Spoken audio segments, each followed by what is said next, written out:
Hello and welcome to Life with Art. I'm so glad you're here. We're going to be using our shapes today to create a house.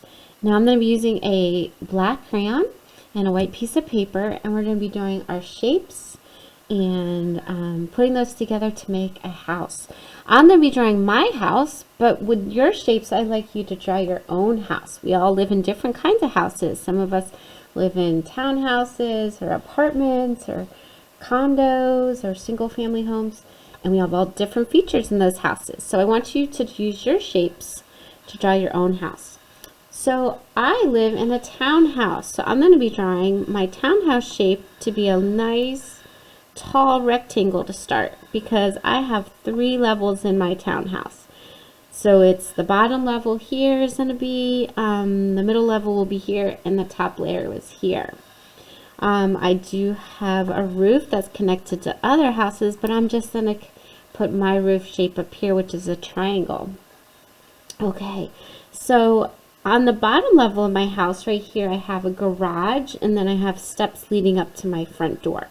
So to make my garage, I'm going to do another shape. I'm going to do a nice rectangle here, and I have windows that go across the garage, and those are in the shape of a square. So I'm going to put the shape of my windows going across my garage space.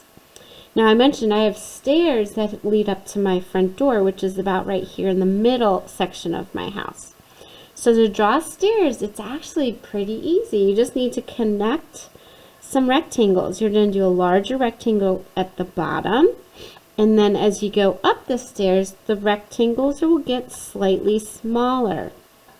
So the larger rectangles here, I'm making the next rectangle a little bit smaller, then a little bit smaller, a little bit smaller. Do you see how it looks, how like the stairs are going up towards the area of the platform or the main place where the door is? So pretty easy, right? Now I'll draw the door of my house, which is a rectangle, has a doorknob, which is a circle, and right above my garage I have a nice big window set.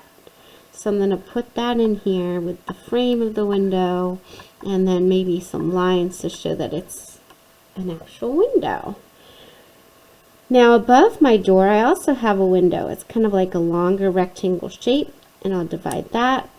And another trick I'll show you when you're doing windows is you can put these little tiny lines in there, and that shows that it has a reflection. When we look in the window, we could see things, but it also reflects out or shines out sometimes depending on the light. Okay, so this is my first floor of my townhouse. My second floor has a nice big window in the front and the front door, and then I'm going to put a line, because then my second floor has 3 big windows going across like this. Okay, and I'm going to show that they're windows by putting the frame around it and putting the X in there, the lines in there show it's a window. Again, I'll put that little reflection in there for detail, and there they are.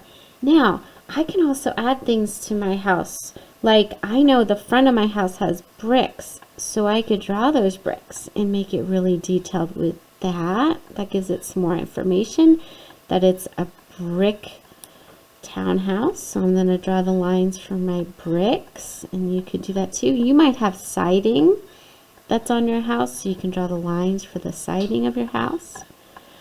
And that makes it look so much better with those details, doesn't it? I'm going to draw more lines going across for my bricks. Notice that the lines for my bricks are opposite. So if a line is here, I'm going to put a line below that in the middle. And then I'm going to kind of make it the same on this row. That just makes it look a little bit more realistic. Okay. Let me put my lines here. This is a great time to add lots of different details for your house. Remember, details add information. Our brain, when we see more details, we know what's going on in a picture. So that's really important. that you add details. Now for my roof, I can even add some tiles or some shingles. A lot of times our roof has a coating on it to help protect us from weather, like rain or wind. And so it has the shingles that are at the top of the house. So I'm going to put those up here like that. Wow, it's looking great with all those details. I'm not done though. I could add a ground line, and my garage is attached to a driveway, so I can put lines that are going away from my garage. And then in front of my steps, I have like a sidewalk that comes out like this. Okay. On the side of my house, well, it's next to another house, so I don't need to draw anything here. But on this side, I do have like bushes or that are maybe overlapping. And this would be grass, so I can put lines for grass just to add more details. I can also do a cloud in the sky, maybe a sun, all those things to give it more information. Well, I completed my townhouse now with my black crayon and my outlining and details. Now I'm going to go in and color it. You hopefully have made some of your shapes for your house, and you've shown all the details that are on the front of your house. And then afterwards you can also color it in. Remember, in drawing there's 3 main steps. First of all, using your shapes to draw the main part, then adding details, and third is coloring it in. And so that's the next part that you will do to complete this picture today. Thank you for listening. Have a wonderful time creating, and don't forget to subscribe.